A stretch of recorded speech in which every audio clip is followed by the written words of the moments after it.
How do you know for sure that your partner has an anxious attachment style?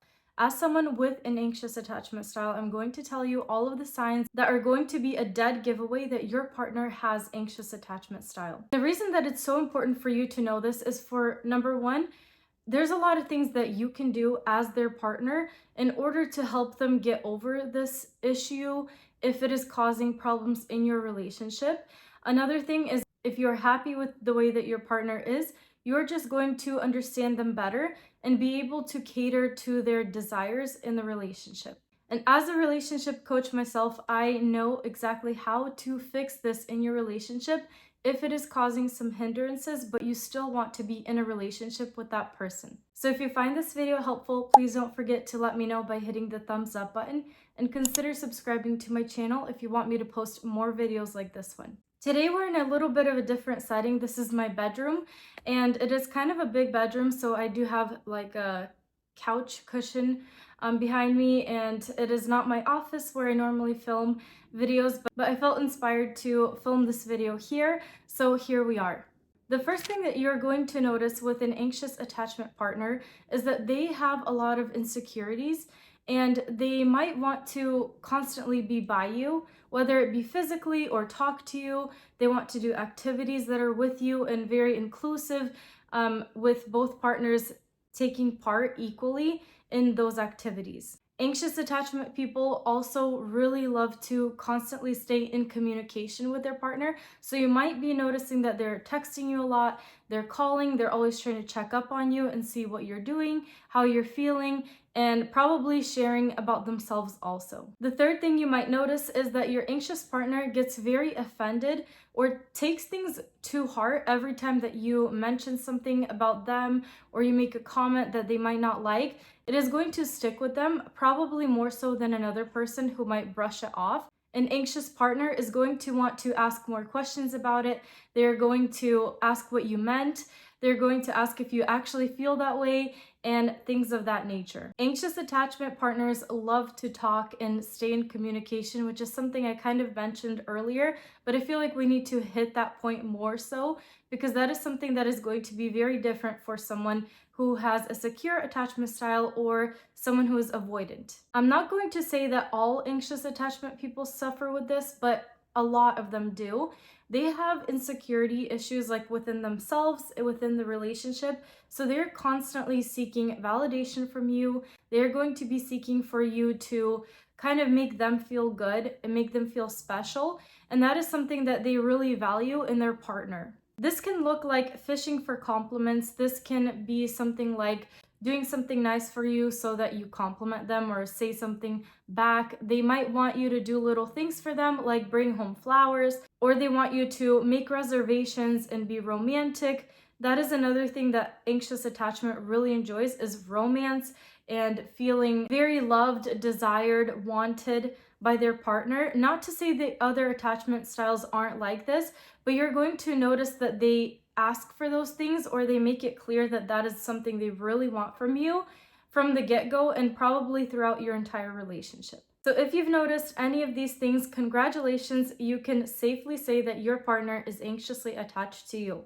Now, there is a beauty to this attachment style. They're very loyal partners and they kind of only have eyes for you. So if you are in a relationship with an anxious person, it would be very rare or unlikely in most cases, I'm gonna say in most cases, for them to look at your relationship like, maybe the grass is greener on the other side with somebody else. They tend to be very attached to the person that they are in a relationship with.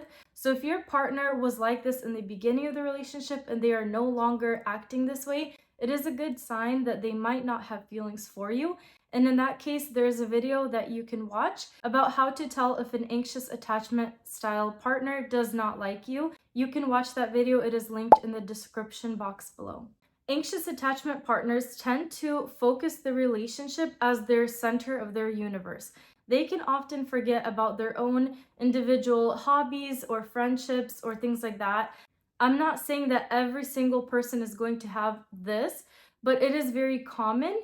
And most likely you are running into these things with your partner. They tend to put everything on a second place when it comes to importance, and they usually prioritize you and the relationship they have with you, which is why they crave attention and they want to be so close to you and they want to feel connected with you, spend quality time with you, and all of that stuff. You probably guessed it, but their love language would probably be quality time, acts of service, and gifts. These are the three things that an anxious attachment style is probably going to value most in a relationship with you. What are you supposed to do when all of this kind of seems like it's overbearing, or maybe it is just not serving you in that moment? Maybe in the beginning you thought that this was great, and now it's kind of feeling more and more like they're sucking the life out of you. Because this is a common issue for people that are in a relationship with an anxious partner. I'm going to lay out what you can do to successfully reverse some of the things that you are not liking about your partner without completely shutting them down, without losing the relationship and connection. And I'm going to say it right off the bat, if this is not for you, maybe this person just isn't for you. Maybe this relationship isn't what you need in your life at this moment, and you should pursue someone with a different attachment style. Because one of the most common comments that I get is people saying things like, it's their job to work on themselves, they should be the one that's going through therapy, counseling, and whatnot, and I should just kind of receive them when they're perfectly packaged. That's not how relationships work, and most likely if you are in a relationship with a person with an anxious attachment style, there are certain things that you were giving them in the beginning that made them feel like you were the safe choice, you were the person for them. So if you no longer value that relationship, just be honest with yourself and them and let things go, move on, and live your life. However, if you value this person or that relationship, or you're not ready to let go, you want to actually work things through, make this relationship better, and get back on track with this person, here's what you're going to do. This is going to be like a formula, so you need all three components in order to do this successfully, to where your partner doesn't feel triggered and feel like things are ending, they don't get worried and start overreacting, getting in their head, and where you don't feel like you're constantly giving and giving and it just feels like you want space from them because it's too much. The first thing you need to understand is that this is not going to be an overnight fix. If you are in a committed relationship with your anxious attachment partner and you want this thing to make it in the long run, you want to live a beautiful life with them, you need to have patience and be able to have misunderstandings without feeling like this is the end. You just don't want to do this anymore. Why me? Why does this have to be my task? And all those other things. You chose this partner. It's your job to be committed to that relationship instead of having one foot in and one foot out, because most likely that is triggering your anxious attachment partner. They're picking up what you're putting down and they feel that, and that is probably why they're acting in the way that you dislike. Here's what you do next. On one side of the coin, you are going to have to be able to cater to their needs and desires. And on the other side, you're going to have to put up boundaries and lovingly have an open communication with them constantly, letting them know what is working for you and what is not and why. So don't forget that as you're doing that, you also need to be nurturing them as your partner and kind of letting them know that, hey, I'm not saying this because I lost feelings for you or whatever the issue is for them. You need to be able to soothe them and show that you are doing this out of love for them, out of love for the relationship and the life that you have together. And because of this, you need them to respect this part of your life individually, or you want them to not communicate with you throughout the day as much so that you miss them and you see them at night and you're able to be in a better mood and you're able to give all of your attention to them when you're present with them. Your anxious partner is probably going to appreciate this more than trying to have to get your attention throughout the day and you're kind of not responding or you're kind of half-assing it. And then when you get home, you kind of want alone time and then they feel more triggered. So make sure that you are constantly communicating what's working for you, what's not. And at the same time, you are being the loving, nurturing partner that your partner needs and deserves. And as you're doing this, you're remembering that nothing is going to happen overnight. We need to have patience.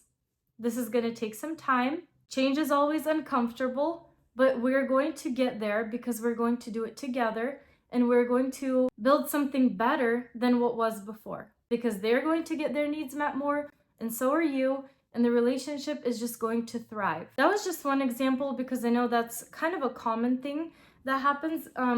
But I can give you some more. Like, for example, you probably want more individual time and they want to do everything together as a couple. So have that honest communication with them and talk about, hey, how about Monday, Tuesday, Wednesday, I'm doing my own thing, and then Friday, Saturday, you and I are gonna go out. Whatever your actual schedule looks like, I'm just throwing examples out there, so don't take this literally. Take this as food for thought to come up with your own conclusions, because I obviously don't know what's going on exactly in the details that it is in your relationship. Relationships are work, and it requires someone to do a little more than the other person without keeping score, without keeping tabs.